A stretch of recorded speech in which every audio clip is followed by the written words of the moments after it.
Bem, estamos de volta com o programa Fórum, hoje falando sobre cotas raciais. Até pergunta ao Zulu, que nós tivemos dos dois lados, né, tanto, digamos, brancos sendo retaliados, como também negros.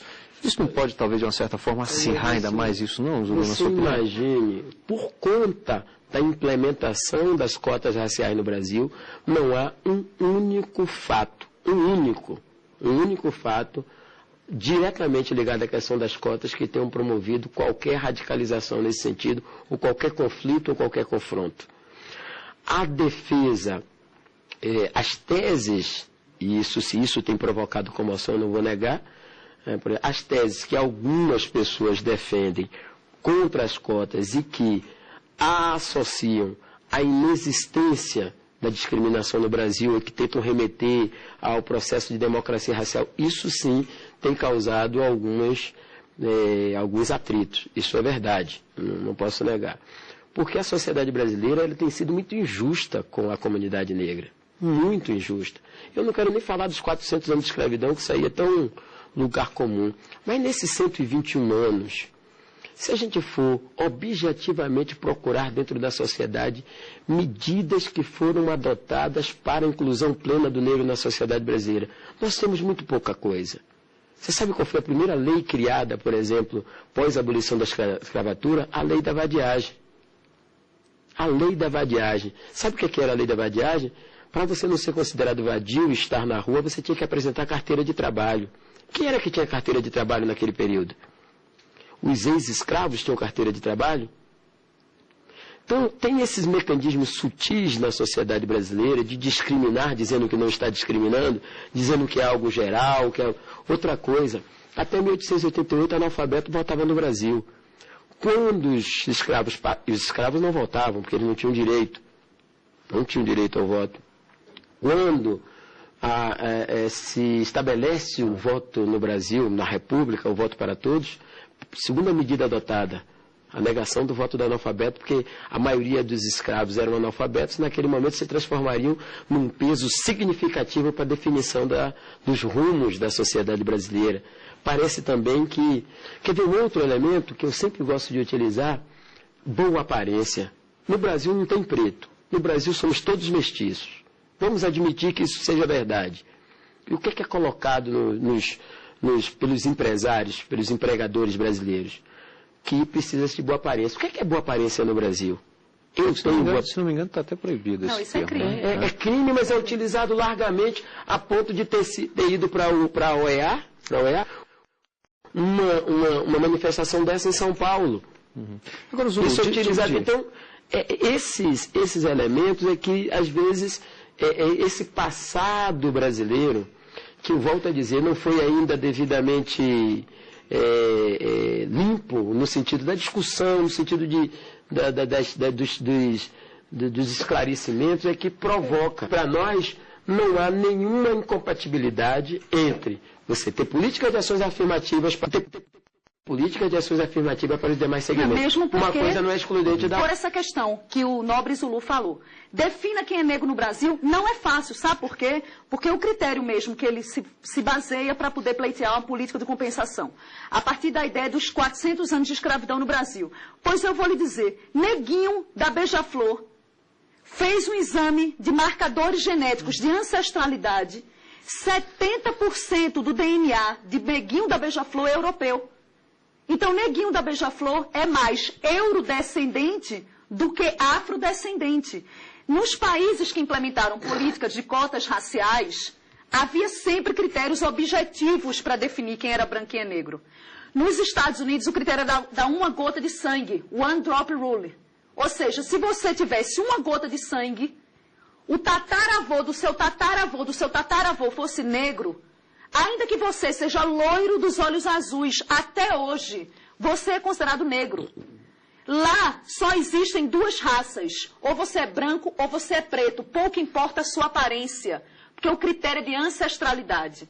É por isso que faz todo sentido você falar de afrodescendente nos Estados Unidos e não faz qualquer sentido você falar de afrodescendente no Brasil. Por quê? Porque se nós fôssemos utilizar o critério da descendência, quem de nós no Brasil não é negro? Na minha família existem inúmeros negros. Eu sou de Pernambuco, sou de Recife, lá a miscigenação é incrível. Então, o que eu quero lhe dizer é o seguinte, nós não podemos, por meio de um discurso retórico, agora eu uso as palavras do nobre Zulu, dizer que no Brasil a questão é de reparação da escravidão, porque não é possível você correlacionar a aparência no Brasil com a ancestralidade.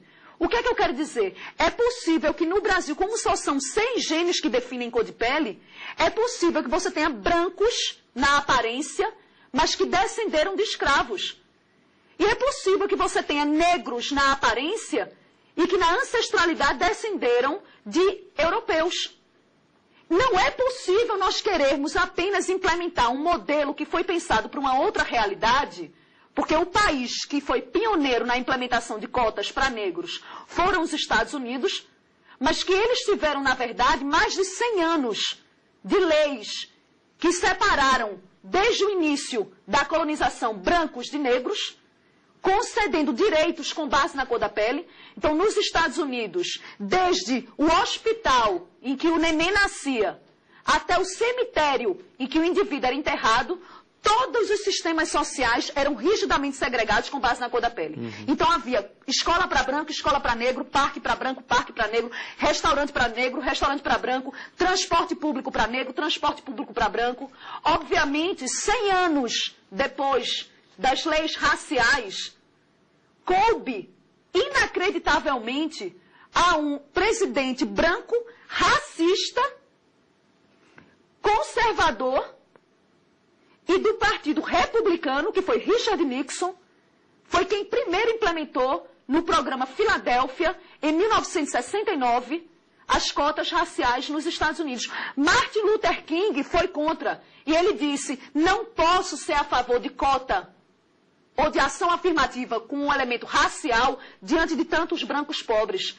Temos que integrar os pobres. E quem hoje quer saber um pouquinho sobre a questão da África do Sul, que assista ao filme Invictus, que conta a história de Mandela e conta a história de que Mandela, quando foi solto e eleito presidente da África do Sul, a primeira medida dele foi vamos acabar com esse apartheid. Não a partir de cotas para negros, mas a partir da ideia de que todos são iguais, que somente assim a gente vai criar uma sociedade em que não haja ódio por conta de cor de pele. Não é à toa que a ex-ministra da CEPIR, Matilde Ribeiro, saiu com a belíssima frase dizendo que não é racismo quando o negro se insurge contra o branco, porque quem foi açoitado não é obrigado a gostar de quem o açoitou. Na verdade, eu não açoitei ninguém. Muita gente hoje que é contra cotas, é contra porque diz, eu não tenho como ser responsabilizado por uma política do qual eu sou contra. Somos todos contra a escravidão. E isso aqui não é, na verdade, reparação de Estado escravocrata, que em 1731, D. João V fez publicar uma ordem colocando no cargo de procurador-geral da coroa o negro. E ainda disse na ordem, 1731, quase 160 anos antes da abolição da escravatura. E na ordem ele disse, porque ser negro não é impedimento para a assunção do cargo. Seria impedimento se ele não fosse bacharel. O que é que eu quero dizer? No Brasil, nós devemos hoje, no século XXI, dizer não a qualquer política de Estado racista com racismo institucionalizado. Bem, eu quero aqui mais uma vez agradecer ao Zulu, também a Roberta Fragoso, que participou com a gente no nosso programa Fora. É um debate realmente bastante apaixonante, acalorado, divide opiniões, merecia até mais tempo ainda, tanto é a prova disso que no Supremo nós tivemos aí 3 dias de audiência para debater esse tema e certamente ainda caberia mais dias. Mas nós vamos ficando por aqui com o programa Fórum de hoje. Você pode também sugerir um tema a ser debatido aqui com a gente. Para isso é fácil, basta enviar o seu e-mail com a sua sugestão para o endereço forum@stf.jus.br. Obrigado e até o próximo programa.